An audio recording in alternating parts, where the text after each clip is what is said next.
Hello everyone, मैं आपका निहाल sir. स्वागत है आप सभी का अनंत एकेडमी पर। तो बच्चों, आज हमारा ये 11th लेक्चर है, that is questions on refraction. तो बच्चों, रिफ्रैक्शन होता क्या है, इसमें रेज ऑफ लाइट कहां से कहां जाती है, इन सारे चीजों के बारे में हम लोग प्रीवियस लेक्चर में डिस्कस कर चुके हैं। इसके साथ साथ हमने डिस्कस किया है कि refraction through a planar surface कैसा होता है, refraction through a glass slab में कैसे होता है, इससे रिलेटेड टर्मिनोलॉजी के बारे में हम लोग ने प्रीवियस लेक्चर में डिस्कस कर चुके हैं बच्चों। तो उनके बेसिस पे क्या क्वेश्चन फॉर्म होंगे, कैसे क्वेश्चन एग्जामिनेशन में पूछे जाएंगे, तो उसी के रिकॉर्डिंग मैं आप लोग के लिए कुछ क्वेश्चंस लेकर आया हुआ है, जिसको आप लोग पहले क्या करना, अपने से ट्राई करना, उसे पॉज करना, उसके बाद लेक्चर को आगे बढ़ाना। ठीक है बच्चों, समझ में आया क्या करना है आप लोग को? चलो हम लोग अपना फर्स्ट क्वेश्चन देखते हैं कि क्या है। तो बच्चों देखो कि अ रे ऑफ लाइट, क्या है, ray of light travelling in air enters obliquely into water. ठीक है, तो does the light ray bends towards the normal और away from the normal, why?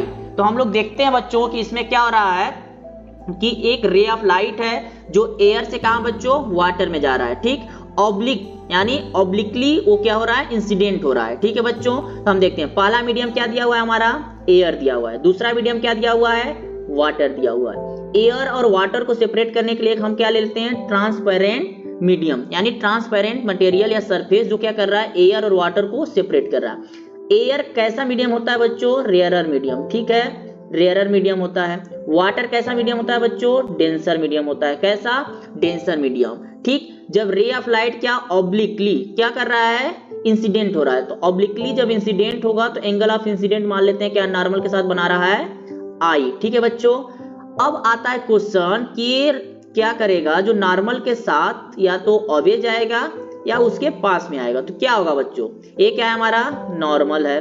ठीक, अब एक्चुअल जो पाथ ऑफ लाइट होगा क्या होगा, this one, this red one. ठीक है, बट हमें देखना है कि हमारा जो रे ऑफ लाइट होगा इस नॉर्मल की साइड आएगा या इससे दूर जाएगा। ठीक, तो हम क्या कर रहे हैं, रेयर से डेंसर में जा रहे हैं, और हम लोग जानते थे, रिफ्रैक्शन में पढ़े हैं कि जब रे ऑफ लाइट रेयर से डेंसर में जाती है तो किधर आता है, टुवर्ड द नॉर्मल। तो जो हमारा रे ऑफ लाइट होगा यानी रिफ्रैक्टेड रे होगा, क्या होगा, दिस वन, यानी टुवर्ड द नॉर्मल। ये क्या हो गया हमारा रिफ्रैक्टेड रे। ये क्या हो गया, इंसिडेंट रे।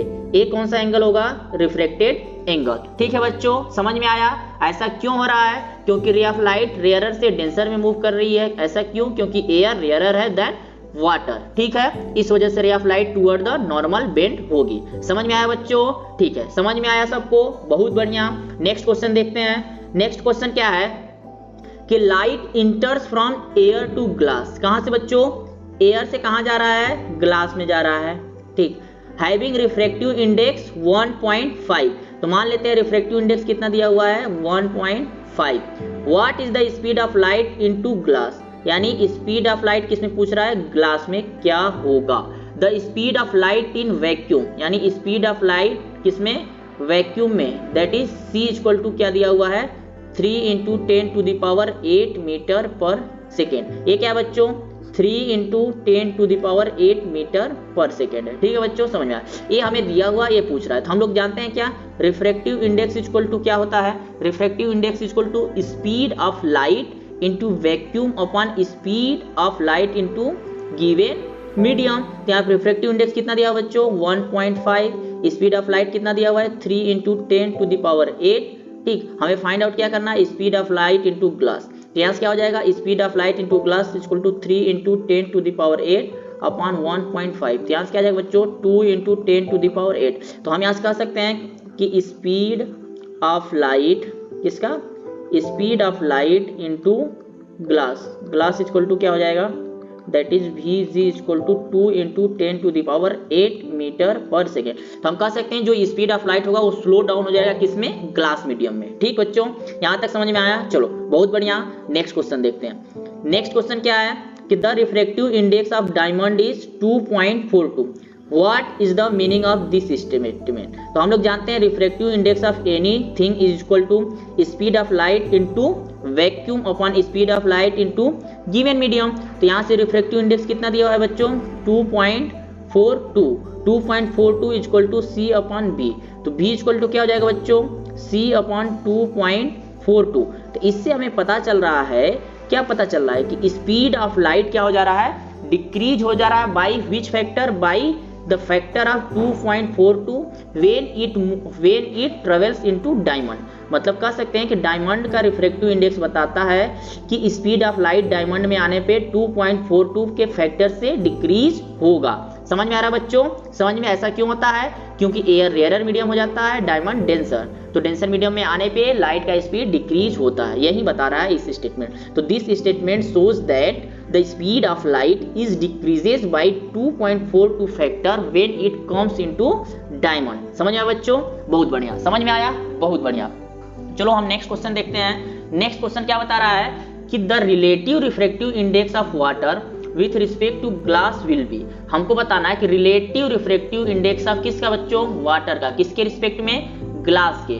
क्या होगा? तो इसके इक्वल टू क्या हो जाता है? Refractive index of water upon refractive index of glass. और इसके साथ क्या रिलेटेड होता है? स्पीड ऑफ लाइट उल्टा हो जाता है, into glass upon speed of light into water. तो हमसे क्या पूछ रहा है? The relative refractive index of water with respect to glass. तो क्या होगा बच्चों? क्या होगा?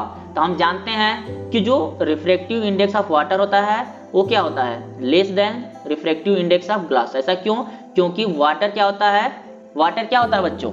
वाटर क्या होता है बताओ? रेयरर, यानी कम डेंस होता है ग्लास से। ठीक, ग्लास में स्पीड ऑफ लाइट क्या होता है? ज्यादा स्लो डाउन हो जाता है एज कंपेयर टू वाटर। तो यहाँ से हमारा क्या आ जाएगा? जब हम म्यू जी को नीचे लाएंगे, speed of water upon mu G is less than 1, यानी लेस देन यूनिटी। तो हमारा आंसर क्या होगा? जो relative refractive index of water with respect to glass क्या होगा? लेस देन 1 होगा बच्चों। ठीक है बच्चों, चलो नेक्स्ट क्वेश्चन देखते हैं। नेक्स्ट क्वेश्चन क्या है बच्चों कि the wave length and refractive index are directly proportional to each other or what? तो क्या होता है? डायरेक्टली प्रोपोर्शनल नहीं होता बच्चों, यानी जो refractive index that is mu is directly proportional to lambda, ऐसा नहीं होता, ये रॉन्ग होता है बच्चों। क्या होता है?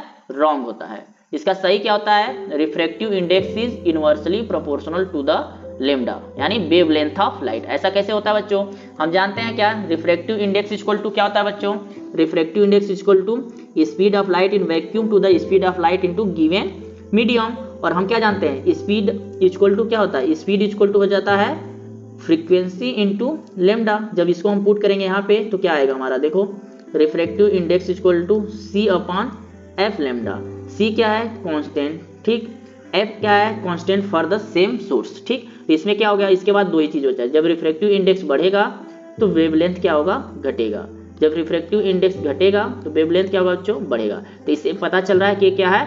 Refractive index is inversely proportional to the 1 by lambda. यानी हमारा आंसर क्या होगा? False, as per our question. ठीक है बच्चों, बहुत बढ़िया।